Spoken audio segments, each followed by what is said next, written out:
The sun reflected sharply off the polished chrome of a luxury car parked outside a downtown gala venue. Julian Reed adjusted his tie, stepping out of the sleek vehicle as cameras flashed from every angle. At just 30, he had it all: fortune, fame, and a face known across finance circles. Dressed in an immaculate charcoal suit, he walked like a man used to being watched.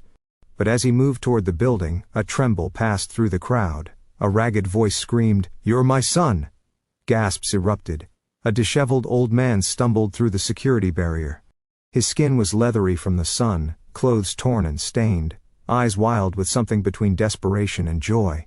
Before anyone could react, he threw his arms around Julian. "You're my boy," the man whispered, choking up. "My son. I remember those eyes." "You're Emmanuel." Julian froze. The cameras went silent for a second before snapping back to life in a frenzy.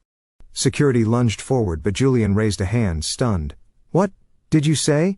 "I'm your father," the man said, breath hitching. "They told me you were gone, but I never stopped looking." Julian stood motionless, heart thudding. The man's voice, raspy as it was, stirred something familiar, something deep. But how could this be? "Sir, are you okay?" a security officer asked. Julian nodded, eyes locked on the beggar. "Don't touch him." The man collapsed into a sob. "They took you from me. I had nothing. And they took you, but I know it's you." Julian's throat tightened. He had no family, raised in foster care, no memories, no answers. But now, in front of hundreds, a man with nothing had just shattered everything he thought he knew. And strangely, it didn't feel like a lie. Julian sat in the back of his car, silent, unmoving. The chaotic crowd had dispersed, security had pushed the cameras back, but the echo of that voice, Emmanuel, still rang in his ears. His assistant, Carrie, sat beside him, whispering nervously into her phone, coordinating damage control. But Julian wasn't listening. The old man had been escorted away. Not arrested, just moved gently aside. Julian had insisted. "Should we press charges for assault?" Carrie asked. "No," Julian said firmly. "Find out who he is." That night, sleep didn't come. Julian lay awake, staring at the ceiling of his penthouse suite. "I'm your father." The words felt impossible, but not fake. There had been something in the man's eyes, a strange pain, and something familiar. Julian had grown up in foster care, bouncing between homes, always wondering who he really was. His file was sealed, no photos, no medical records, not even a birth name, just a label, ward of the state. He got up and went to his closet. At the very top, in a box he hadn't opened in years, he pulled out the one thing he'd been allowed to keep when he turned 18, a hospital bracelet. No name, just a date. He stared at it. Could it be? The next morning, Julian called in a private investigator. "I want everything on the man who hugged me yesterday, who he is, where he's been, everything, and arrange for a DNA test." The investigator blinked. "You think he's really your father?" Julian didn't answer. Instead, he looked out the window at the city that had given him everything, except the truth. "I think it's time I find out who I really am." The private investigator, Mason Lyle, was efficient. Within 24 hours, he returned with a file and tired eyes. "His name is Thomas Langston," Mason began, sliding a folder across Julian's marble kitchen table. "Age 64. No fixed address, former mechanic. Lost his job 28 years ago after a factory fire. Records show he had a child removed by Child Protective Services in 1995. No other children listed." Julian flipped through the documents with shaking fingers: court records, eviction notices, police reports for loitering, not violence, mental health evaluations, trauma, but not delusional. Then he saw it, a photocopy of a birth certificate. Infant, Emmanuel Langston, mother, unknown. Father, Thomas Langston. His hand froze. "Emmanuel." He looked up. "Can you find out why the child was taken?" Mason nodded. "According to records, Thomas lost custody after leaving the baby with a neighbor while working a night shift. A social worker responded to a noise complaint, found the child alone. The system labeled him unfit and moved fast. No appeals." Julian felt like the air had been knocked from his lungs. He remembered nights in strange beds, foster homes that never felt like home, birthdays spent alone. And now this? Where is he now? Mason hesitated. "Sleeping under the 12th Street overpass. Has been for months. Locals say he talks about a son he lost. Always carries an old photo but never begs for money." Julian stood up. "I want to see him." Carrie stepped forward. "Julian, think carefully. This could be a scam." But Julian didn't respond. He was already grabbing his coat. He didn't care about the cameras, the tabloids, or what anyone thought. If there was even a chance Thomas was telling the truth, he needed to look into his eyes again. The city never slept, but beneath the 12th Street overpass, time moved slower. The sounds of traffic above echoed like distant thunder, and cardboard beds lined the concrete like forgotten dreams. Julian walked slowly, hands in his pockets, eyes searching. And then he saw him. Thomas Langston sat against a graffitied pillar, legs crossed, a small bundle clutched tightly in his lap. He didn't notice Julian at first. His head was bowed, whispering something to himself, fingers brushing gently over a photograph. Julian stopped just a few feet away. "Thomas," the old man looked up. His eyes, those same weary eyes from yesterday, widened in disbelief. "You came?" Julian nodded. "I need to talk." Thomas's face crumpled with emotion. He shifted to sit straighter, dusting his clothes as if trying to be presentable. "I didn't mean to cause a scene, I saw you, and I knew." Julian sat down beside him on the cold concrete. "How could you know?" Thomas reached into his coat and pulled out the photo. It was wrinkled, faded, but still visible. A baby boy wrapped in a hospital blanket. "That's you. You were 5 days old. They let me hold you once before they took you. I kept this ever since." Julian stared. The baby had light skin, a dimple on one cheek, his dimple. His throat tightened. "I tried to fight them," Thomas said, voice cracking, "but I had no money, no lawyer. They said you'd be better off, and maybe you were. You look successful. Happy?" Julian looked down. "You don't know anything about me." Thomas blinked. "Then tell me. Let me know my son, even if it's just once." Silence fell between them. Finally, Julian spoke softly. "Will you take a DNA test?" Thomas nodded, eyes glistening.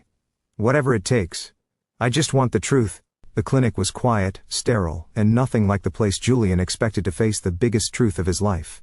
White walls, white lights, no warmth. Yet sitting beside him in the waiting room was a man who had lived decades without walls, without warmth, but with a name, his name, whispered on his lips all those years. Thomas Langston sat still, nervously wringing his hands. His clothes had been cleaned, his beard trimmed just enough to show effort. Julian had insisted. Not for appearances, but out of something that felt dangerously close to respect. "You nervous?" Julian asked, breaking the silence. Thomas looked at him and managed a small smile. "I've waited 30 years for this. I'm terrified." Julian glanced down at the clipboard in his hand. "If this isn't true, what then?" "I walk away," Thomas said without hesitation. "And I pray you find what you're looking for. I'm not here to ruin your life, son. I'm here because I hoped I could still be part of it." A nurse appeared. "Mr. Hayes, Mr. Langston, we're ready." Inside the small examination room they were each handed a sterile swab. The process took minutes, one swipe inside the cheek, sealed into vials, labeled, and sent to the lab. But those 2 minutes felt longer than the 30 years that had passed in silence. Julian stood as the nurse left. "Results in 48 hours? Rushed," the nurse replied. "We'll call when they're in." As they walked out, Thomas paused at the doorway. "Thank you, Julian, for not walking away." Julian didn't respond at first. But as he opened the door to his car, he turned back. "You called me Emmanuel. Do you really believe that's who I am?" Thomas didn't hesitate. "I know it." Julian stared at the white envelope in his hands like it was a bomb. It felt heavier than paper should, as if the truth inside carried weight, not just in grams, but in gravity. He was alone in a private consultation room at the clinic, the lights too bright, the silence too loud. He ran his thumb along the seal but didn't open it. Not yet. Memories he didn't know he had bubbled up. A foster father who never looked him in the eye. A teacher once saying, "You're lucky to be here, someone threw you away." A birthday at age 10 when he wished, not for gifts but for a face, any face, that looked like his. And now, maybe he had it. He exhaled slowly, then opened the envelope. A single page. Clean, clinical, unfeeling. Paternity probability, 99.9%. Julian blinked, read it again, and again. His heart stopped, then slammed into motion. He didn't know what he expected. Relief, anger, confusion. But what he felt was a strange, quiet peace. He stood up slowly, the paper shaking in his hands. He wasn't abandoned, he wasn't discarded, he wasn't a mistake. He was Emmanuel Langston, and Thomas Langston was his father. Outside, the sun was setting, casting gold across the buildings. Julian drove himself, not the driver, not the limo, just him, the road, and the truth sitting on the seat beside him. He parked near the 12th Street overpass, same as before. Thomas was there, sitting on the same worn blanket, folding a piece of bread in half for a bird that wouldn't come. Julian approached quietly. Thomas looked up, startled. Julian? Julian knelt and held out the paper. I know now, he said, voice steady. Thomas took it, and when his eyes read the number, his lips trembled. You're my son, he whispered. Julian nodded. I'm your son. Thomas didn't say a word. His lips parted as if to speak, but no sound came. He looked from the paper in his hands to Julian's face, and then, slowly, he reached forward. Julian didn't move at first. Then, without thinking, he stepped into the embrace. The world around them, cars, concrete, the hum of city life, all blurred into silence. In that hug was the weight of 3 decades of pain, of questions, of nights slept cold and alone. It wasn't just a hug, it was a homecoming. Thomas's hands trembled on Julian's back. I prayed for this moment every day. I didn't know if I'd live to see it. I don't want your money. I just wanted to hold my boy again. Julian swallowed hard. And I wanted to know who I really was. Across the street, someone had pulled out a phone. A passerby whispered. A moment that should have been private was becoming something more. Julian didn't care. He held on tighter. A man in a tailored coat, hugging a homeless man on a city sidewalk, was something the world didn't know how to process. But to Julian, it was simple. He wasn't giving charity, he was getting truth. After a long moment they pulled apart. Thomas wiped his eyes with a shaking hand. I know I missed everything.